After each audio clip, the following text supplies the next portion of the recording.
আসসালামু আলাইকুম। প্রিয় দর্শক বিন্দু, আপনারা কেমন আছেন? আশা করি অনেক ভালো আছেন। আমার স্ক্রিনে একটি কিছু দেখা যাচ্ছে, সেটা হলো কচুর লতা। অবশ্য আপনারা হয়তো অনেকেই ওইগুলা খান না। আর এগুলো আমরা হয়তো সবসময় খেয়ে থাকি। আমাদের মতো সাধারণ ফ্যামিলি যারা আছে তারা। তো গাইস, এগুলা হয়তো আমি এক সময় অপছন্দ করতাম। এখন আমি এগুলো পছন্দ করি। এগুলোর দাম অনেক, কারণ এগুলো মানুষ খায় বলে এর দাম বেড়েছে। তাহলে কি দেখেন, কচুরলতা অনেকে পছন্দ না করলেও আমরা পছন্দ করি এগুলা। আর এগুলার দামও অনেকটাই বেশি।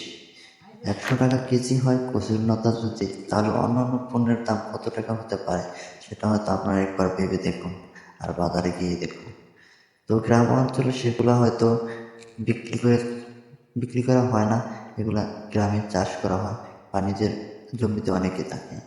এখানে ঢাকা শহরে এগুলা বিক্রি করে এগুলা কিনে খেতে হয়।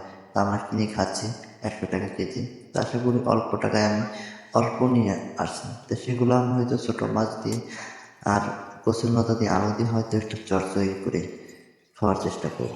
আশা করি আপনাদের মাঝে সেটাই আমি রান্না করব এবং দেখানোর চেষ্টা করব। আসলে আপনারা এই মনোযোগ সহকারে পুরো ভিডিওটা দেখে যাবেন। হয়তো এগুলো যারা পছন্দ করে অবশ্যই অবশ্যই এগুলো দেখে যাবেন। আর খান কে, অবশ্যই এগুলো পছন্দ করেন কে একটু কমেন্ট বক্সে জানিয়ে যাবেন এগুলো আপনারা পছন্দ করেন কিনা। তো যাই হোক, গরিবের খাবার আর কি আর হতে পারে, এগুলা অনেক ফেভারিট খাবার তাদের কাছে। এগুলো বাইরে ছাড়ে না, তাদেরকে ছাড়ে না, এগুলো তাদের সবসময় পাশে থাকে। আমরা হয়তো সেগুলোই ব্যবহার করে থাকি। যাই হোক, ভালো লাগলে অবশ্যই অবশ্যই ভিডিওটা লাইক কমেন্ট করে শেয়ার করে দেওয়ার চেষ্টা করবেন। আরও 10 জনকে দেখার সুযোগ করে দেওয়ার চেষ্টা করবেন। আমরা হয়তো ছোটো ছোটো যারা কন্টেন্ট এবং অডিয়েন্স আছি, আমরা তাদেরকে বলবো নিজের কন্টেন্ট নিজের সব কিছু তৈরি করবেন। আপনার সামনে যা পান তাই নিয়ে ভিডিও করার চেষ্টা করবেন। দেখবেন আপনার ভিডিও একসময় একদিন ওপরে উঠে যাওয়ার চেষ্টা করবে। তো যাই হোক, আমি দেখতে পাচ্ছেন হলুদ মরিচ সব কিছু দিয়ে মশলাটা কষাই নিচ্ছি।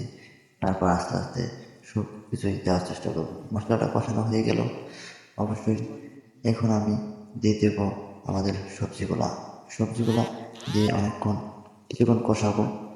কষানোর পর দেখা যাবে আমরা সেগুলা মাছের সাথে চড়চড়ি করে নেব। যাই হোক, আপনাদের কাছে কেমন লাগতেছে ভিডিওটা, আমার কাছে যেমন লাগতেছে সেটা তো অবশ্যই বুঝতেই পারছেন। এর মতো আমরা সব কিছু কষানোর জন্য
এটা হয়তো আমার কাছে অনেকটাই ফেভারিট, আমি পছন্দ করি, তাই আমি নিয়ে এসেছি আপনাদের মাঝে আমার পছন্দের একটা খাবার।